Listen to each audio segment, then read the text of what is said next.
Hindi ko po alam na gagawin po nila Engineer Bryce at JP Mendoza po yun. Kasi po syempre po, sila po tauhan po ng DPWH. Naniniwala po ako na hindi po nila gagawin yun dahil yung po kasi lisensya ko po, ano po sa pilitan na po nilang iniram po sa akin. Sino ba talaga ang mastermind sa inyong dalawa? Sabi ni Bryce Hernandez, kayo po, engineer. Your Honor, yung pong Ghost Project yan, talaga pong wala po akong alam sa Ghost Project na yan, Your Honor. Mr. Chair, with the indulgence of Senator JBR. Senator Erwin Tulfas recognized. Mr. Chair, can we ask this person to show cause, order a show cause order for him today bago natin i-cite for contempt? Last week pa ito, dalawang hearing na itong nagsisinungaling. Sa mga taong sa baba, lahat may kasalanan, ikaw wala. District engineer ka, hindi mo alam na may Ghost Project. Wala ka ring alam, lumobo yung budget mo. Hindi ba dumadaan sa lamesa mo yan na lumaki yung pondo mo? Mr. Chair, I think this person is lying, so we have to ask him to show cause why he should not be cited for contempt today. Mr. Chair, unacceptable, and therefore I will move, Mr. Chair, that we cite this person in contempt for lying before this committee, Mr. Chair. There is a motion to cite in contempt of the committee, Engineer Henry Alcantara. Any objection? Hearing none, you are cited for contempt.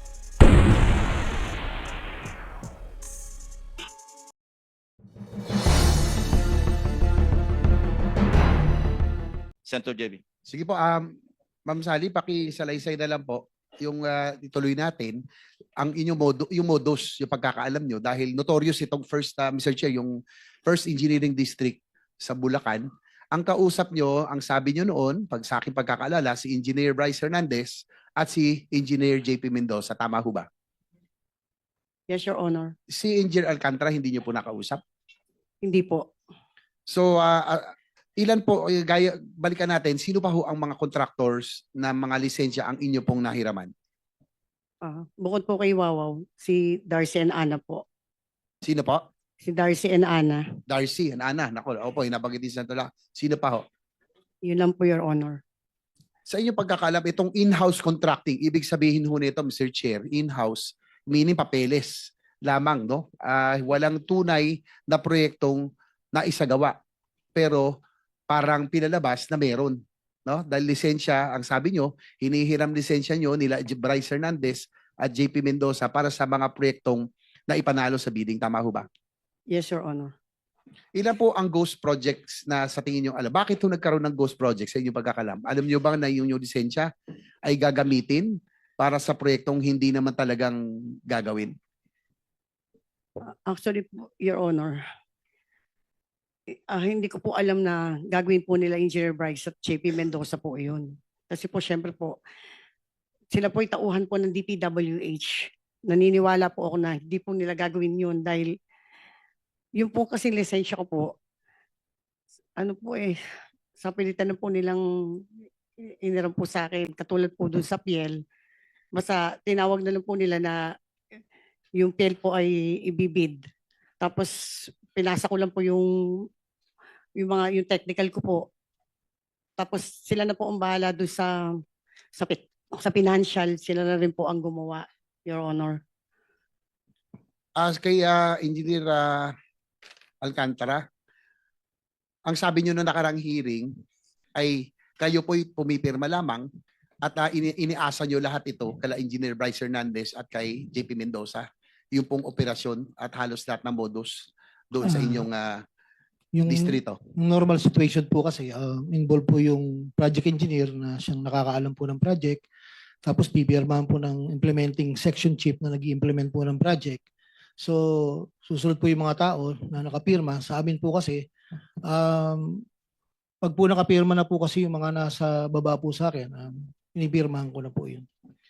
So, sino po ang talagang may alam? Aside from, sabi nyo, si Bryce Hernandez, si JP Mendoza, yung dalawa po, ay talagang involved.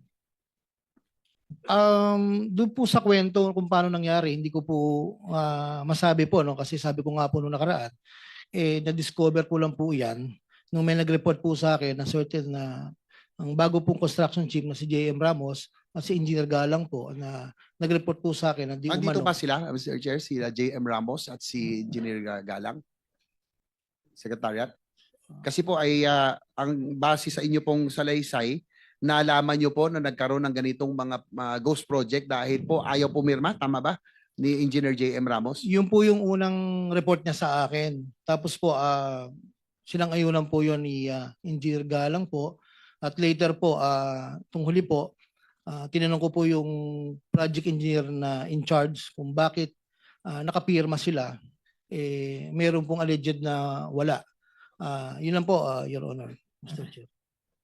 Mr. Chair, you can invite J.M. Ramos and J.P. Mendoza. I think they are vital for para malaman po natin ang impormasyon dito sa modus na ito. Yeah. So ordered. Engineer Mr. Bryce, Chairman, I'm sorry, is that an invitation or are we issuing show cause or Actually, subpoena? Because subpoena because yes, invitation lang po ang binigay natin for this hearing. So we will issue a subpoena already. invitation lang po in this particular hearing. Yes. Despite the fact, Mr. Chairman, just to put on record that this person, JP Mendoza, was the one who dragged this representation's name in a. Yes, as I said, invitation lang for Yes. this hearing. So mag-i-issue tayo ng subpoena. Thank you, Mr. Thank you. Chairman. Please proceed, Senator JB. thank you. I think very vital yung dalawa, tsaka si J.M. Ramos. Ano po ang papel talaga ni J.P. Mendoza dito? Engineer Bryce, kayo ba ang dalawang magkatuwang dito at kumbaga magkasama dito sa pagsasagawa nito mga proyektong ghost o kaya substandard? Your Honor, pwede rin po ba ako humingi ng legislative immunity? As a chairman, Yeah, I leave it to the members. Shall we? Anyway, there are conditions. At maliwanag yung condition. basta kung sasabihin mo yung lahat ng katotohanan, Lahat, wala gaya kang ng tatago. sabi ni Senator ng ating chair, basta po ay nalaman na tuklasan na kayo ay nagsinungaling, babawiin po yung legislative immunity na ibibigay siya at protection. Mr. Chair, pwede ko bang tanungin muna si Bryce, bakit sa House hindi ka humingi ng legislative immunity? Bakit dito humihingi ka?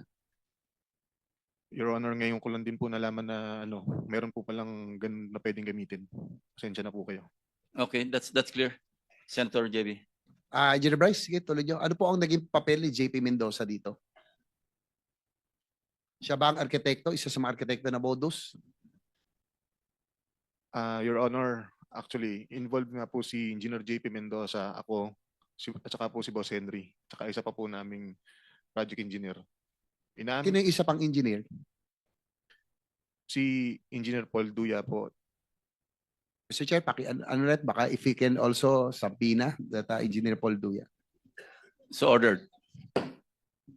Your Honor, Nandito siya.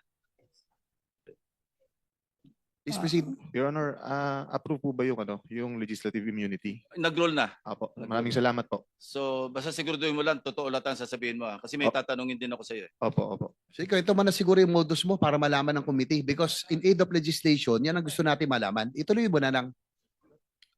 Ikwento mo na lahat-lahat. Yan nga po, yung project na yan, meron po kaming sharing na pag kumita po, si Boss Henry po merong 40%, ako po may 20%. Si Engineer JP meron po 20% at si Engineer Paul Duya meron din po 20%.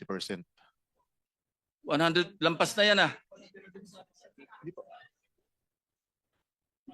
Ano yon sa portion nyo lang? Yung sharing po kung magkano po lahat, yun po parang meron pong certain percentage kung magkano po yun naging kita, yun po yung hatian. Pasensya na po, hindi ko lang po naliwanag ng maayos. Pero tanong ko, Engineer Bryce, bakit nyo naisip yung ghost? Kasi alam mo, minsan matatanggap pa natin kung may konting pakinabang pero gagawin nyo yung proyekto eh. Ito wala talaga. Paano nyo naisip? Bakit ba? Ano rason? Tumaas ba tara? O tumaas ang cost? Bakit hindi nyo ginawa yung mga proyekto? Isa na rin pong kasagutan yung tumaas po ang tara. Ano po yung tarang nyo? Kanino napupunta? Sa proponent daw po, sabi ni Boss. Honest, wala po akong direktang pakikipag-usap sa proponent. Engineer Alcantara, DE. Sino po yung Sabi mo, proponent? Boss Angeles, yung dating DE yan, di ba? Raul Angeles? Hindi po, wala po akong binanggit na Angeles po. Sorry. Engineer Alcantara, sino po yung proponent na sinasabi ni Bryce? Hindi ko po alam sa kanya, Your Honor. Every time po namin tatanong sa kanya, puro po ang turo sa akin. Maliwanag ba naman po rito na sinasabi ng mga contractor na sila po ang kausap yan, Your Honor. Hindi, pero under oath po kayo, Yes, Engineer sir. Alcantara, para Opo. mabawasan na nyo. Turuan nyo na kami, malaman na, tulungan nyo na kami malaman ng katotohanan. Total, andyan na kayo sa ganitong posisyon, sitwasyon. Sino po buwang mas mataas na opisyal ang nakakaalam nito o may kinalaman nito? Whether insertion o pinayagan yung inyong modus, meron bang mas mataas na opisyal ng DPWH? Meron bang legislator na yan ang sinususpetsahan? Dahil, sige po. Your Honor, pagdating po sa funding, gaya po ng sinabi ko dati, kami po ay nagsasubmit ng wishlist sa regional office po. Wishlist po na nanggagaling sa amin. At after po niyan, sinasabit po nila sa central office. Regarding po dun sa mga insertions po ng sinasabi niyo po, wala po kaming alam po doon Your Honor Kasi po, gaya nga po nila Yussi Kati at sila Secretary, tinatanong niyo po sila dati kung sino po kasi hindi po Yung wala po sa proponent, level. hindi nyo alam kung sino? Sa level nyo? Yung pong regular po na dumadating po sa district na under po sa NEP lang po ang pinag-uusapan po natin. Sinong USEC ang sinasabi nyo may alam nito? Yung mas mataas sa inyo? Hindi po, ang sinasabi ko po, tinatanong niyo po dati sila Yusek Cabral because they are the planning. So kami po, hindi po namin alam po sa level po namin yung sa mga ganyan pong funding, Your Honor. Dahil nung huling pag-appear dito ni Congressman Toby Tiangco, may mga dala siyang dokumento. At doon sa kanya pinakita, Mr. Chair, marami po ang insertions at bigla bumukol, lumaki ang sa Mindoro at sa Bulacan. So, yun po ay na-documented, dala ni Congressman Tiangco. Hindi nyo pa i-confirm, Engineer Alcantara, na may alam kayo doon. Hindi ko po alam, Your Honor, talaga po. Pagdating po sa funding, Your Honor. Sino ba talaga ang mastermind sa inyong dalawa? Sabi ni Bryce Hernandez, kayo po, engineer. Your Honor, yung pong Ghost Project yan, talaga pong wala po akong alam sa Ghost Project na yan, Your Honor. Mr. Chair, with the indulgence of Senator JB Erto. Senator Erwin Tulfas recognized. Mr. Chair, can we ask this person to show cause, order a show cause order for him today bago natin i-cite for contempt? Last week pa ito, dalawang hearing na itong nagsisinungaling. Sa mga taong sa baba, lahat may kasalanan, ikaw wala. District engineer ka, hindi mo alam na may Ghost Project. Wala ka ring alam, lumobo yung budget mo. Hindi ba dumadaan sa lamesa mo yan na lumaki yung pondo mo? Mr. Chair, I think this person is lying, so we have to ask him to show cause why he should not be cited for contempt today. Please respond, Mr. Alcantara. Your Honor, kami naman po pag lumalabas po sa GAA, ini-implement lang po namin yung project, Your Honor. At hindi po namin alam kung sampu ng ano yan, Your Honor. Actually po, yung sinasabi ko po sa Ghost Project, talaga pong wala akong alam dyan. Magpapatuloy naman po itong project engineer na nandito po sa tabi ko kung paano po nangyari yan. Yung pong sinasabi ng project engineer na Paul Duya, ay kasama po nila yan, Your Honor. Mr. Chair, unacceptable, and therefore I will move, Mr. Chair, that we cite this person in contempt for lying before this committee, Mr. Chair. There is a motion to cite in contempt of the committee, Engineer Henry Alcantara. Any objection? Hearing none, you are cited for contempt. Thank you. I'll wind up for this round, Mr. Chair. Engineer Alcantara, kayo yung inyo pong distrito ay multi-awarded dahil sa high utilization industrial machinery, tama ho ba? Yes, Your Honor. Nakakaano, Mr. Chair, mag-wind up na po ako.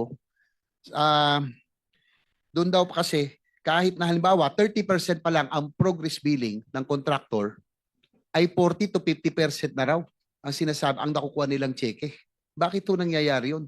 30% pa lang ang sinisingil, pero ang inyong binabayad, nasa 40 to 50% na. Yeah, that's your last question because your time is up. Your Honor, ako po kasi nagdidepende lang po ako dun sa statement of work accomplished na pinipirmahan po ng tao ko. Kung ano po ang accomplishment na nasa field, sila po kasi ang nagsacertify po ng Your Honor. Thank you po. Thank you, Mr. Chair. Siguro, last na, Bryce, sino ang proponent? Alam mo ba? Ayaw kasi sabihin ni Engineer Alcantara eh. May alam ka ba? Sabihin mo na, para may inyong immunity na sa'yo.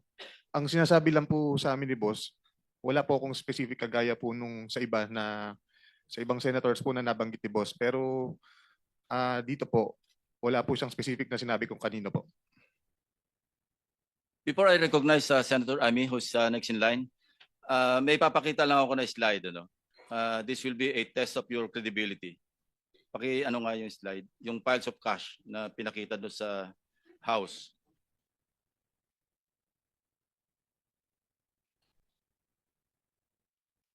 Hindi yan. Yan. Kindly narrate to this committee, anong ibig sabihin nito? Nasabi mo na ito sa house, pero I want to be clarified. Sinabi mo itong nasa kaliwa, 2022 or 2023, no? Yung pangalawa, sabi mo a couple of years ago. Accurate ba yan? Totoo ba yan or recently lang yan? Matagal na po yan. Yung tama po yun, mga nasa 2022 to 2023 po yan, Your Honor. Ito rin nasa kanan, 2023 rin ito. Yung sa tambayan. Opo, alam po, nasa ganung year po yun, Your Honor. Okay, kanino yung tambayan na yan? That's a house. That's not within the premises or compound of the DEO, di ba? Opo, wala po sa Kanino compound ng yan? DEO. Sino may-ari niyang tambayan? Sa pagkakaalam ko po, kasi hindi ko naman po nakita ang title nung Hindi, ano. wag na yung title. Yung pagkaalam mo na kung kanino. Opo, kaibigan po ni Boss Henry Alcantara. Si Lauren Cruz, Opo, Your Honor. yung bagman niya. Hindi ko po masabi, parang Dapat po. alam mo kung sino si Lauren Cruz. Kilala ko po siya. Bali, ninong ko po nga po siya.